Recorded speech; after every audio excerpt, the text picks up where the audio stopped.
คือสาวๆมอตอเองสบายดีพี่น้องพี่นี่สิเขามาในมอซ้อเด้อนี่เด้อหาเนี่ยมาเฮ็ดกิจกรรมแล้วเนาะขายเครื่องขายของงานนี้ยังแหละบ่ฮู้สิขายหยังขายหลายๆอย่างเนาะลองไปรอเบิ่งนำกันกำลังเข้ามาในงานพามารอเบิ่งผู้สาวเบิ่งผู้บ่าวโอ้ตายจิกาทายอยู่ใช่ไหมเดี๋ยวไหน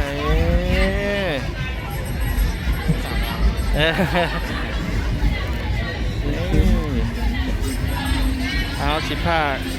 ผู้ได้เป็นผู้บ่าวเนาะพามาเบิ่งผู้สาวผู้ได้เป็นผู้สาวก็สิพามาเบิ่งผู้บ่าวผู้สาวตาเกลือ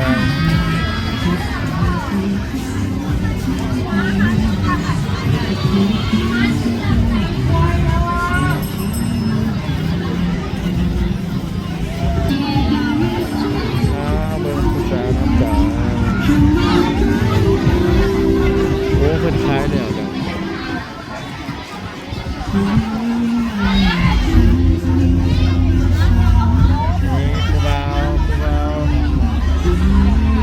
ต่อเลยเด้อ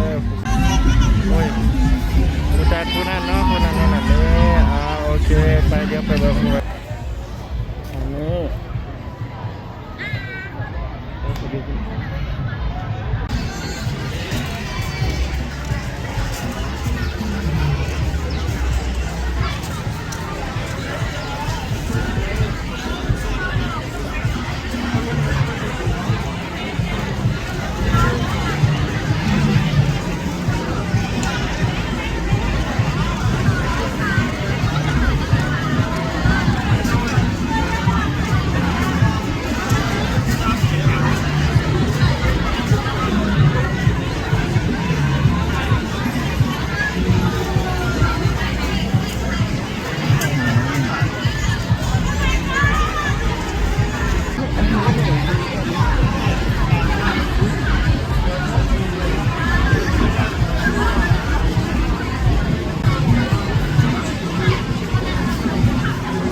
อันนี้อันนี้เป็นงานนี่อย่างนะจ๊ะอันนี้เป็นห้างคือโคตรปังขายปังจริงเนาะ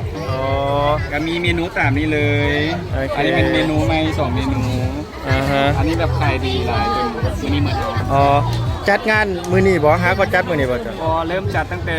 วันจันทร์จนฮอดวันศุกร์อาทิตย์นี้โดยเทศกาลอันนี้เพิ่นเอิ้นว่าเทศกาลหยังก็เทศกาลนี้มาเทศกาลเนี่ยตลาดนัดพสบพสบคณะเศรษฐศาสตร์บริหารธุรกิจบ่โดยแม่นแล้วเฉพาะคณะเลยบ่โดยแม่นมีแต่คณะเดียวเฮาบ่โดยคณะเดียวส่วนหลายก็สิแม่นนักศึกษาทั้งหลายทั้งเบิดด้วยเนาะ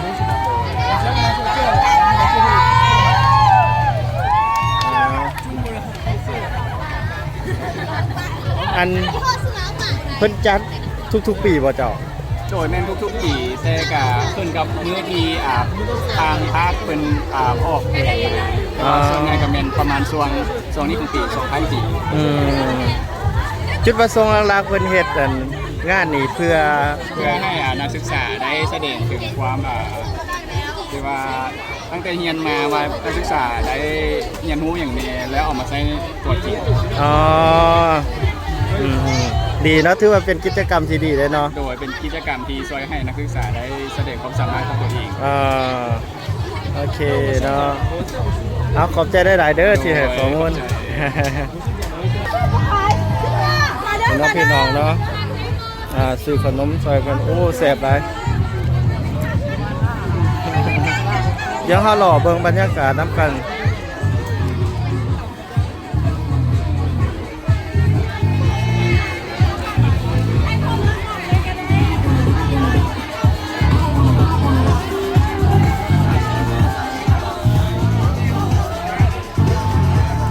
อันนี้ก็คือเทศกาลอาหารของคณะคสบ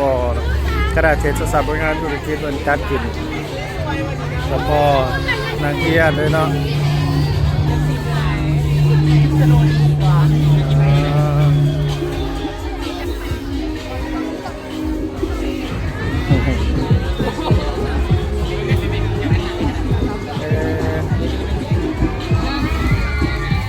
อะไรดีแซ่บเลย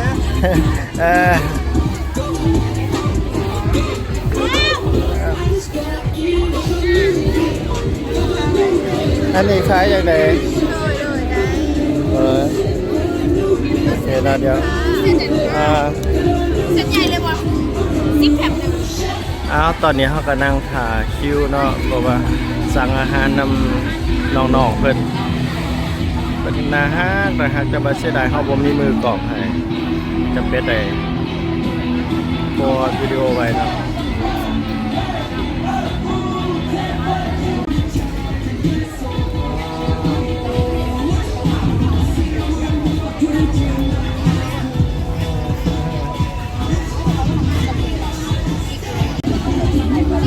มาต่อลูกค้าจ้าฮะ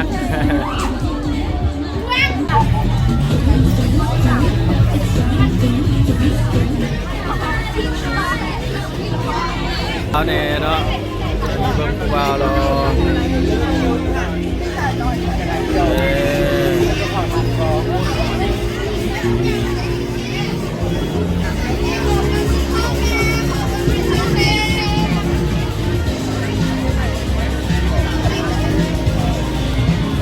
อันนี้กับผู้บ่าวคือกัน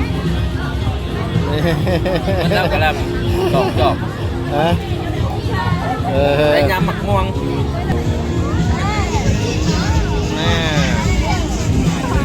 ยิ้มแน่พูดซะเจ้าก็ไปสัมผัสดิแล้วคอยสิเป็นโค้ชชายไปสัมผัสน้องนะเอาถามหน่อยนะเอาขวดเกี่ยมไปเลยบ่เลยเกี่ยมยังเลยอ้าวนี่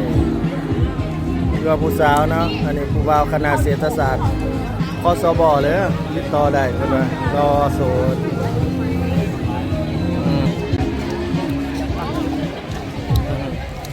สัมผัสน้องให้ได้สัมผัสน้องให้ได้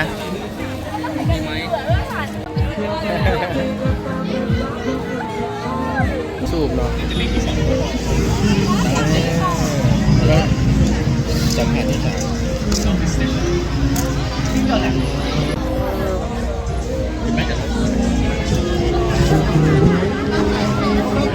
เทศกาลในส่วนใหญ่ก็เป็นนักศึกษาเบิดเนาะเพราะว่าเป็นจัดขึ้นเพื่อนักศึกษาแลกเปลี่ยนวันจังไดก็เขาเอิ้นว่าสีมือในการเฮ็ดอาหารนั่นแหละเนาะแต่ละคนแต่ละกลุ่มว่าซั่นซะแต่ละหาดห้องนึงมันจะเป็นขนาดเลย อันนี้เป็นคณะคสบหรือว่าคณะเศรษฐศาสตร์บริหารธุรกิจเพิ่นจัดขึ้นตั้งแต่วันจันทร์ฮอดวันศุกร์มื้อนี้ก็วันพุธเป็นมื้อที่3ได้ที่บอกเนาะก็แม่นเพื่อน้องๆมาแลกเปลี่ยนคณะเศรษฐศาสตร์นี่วันนี้ก็บ่ได้มาโดนแล้ว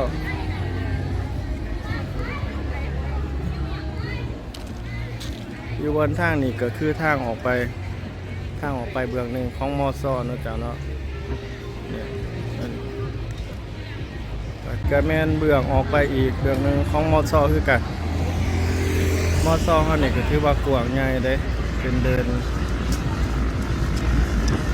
แต่ว่าคือว่าแล้วเนาะก็บ่ค่อยมีตึกสูงหลาย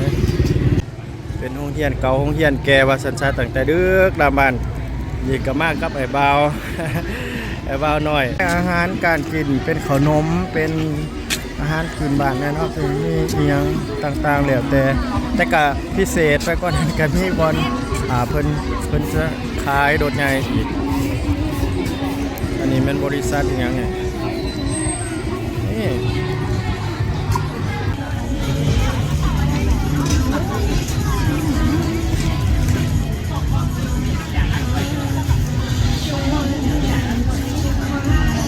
เจอแล้ว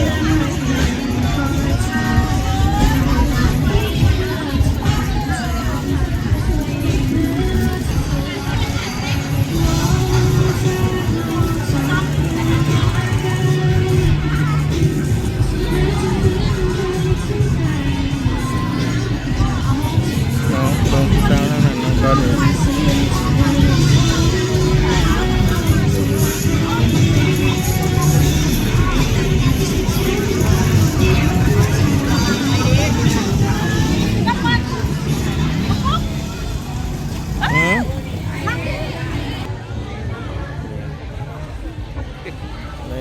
อันนี้ก็คือเปิดมาพักผ่อน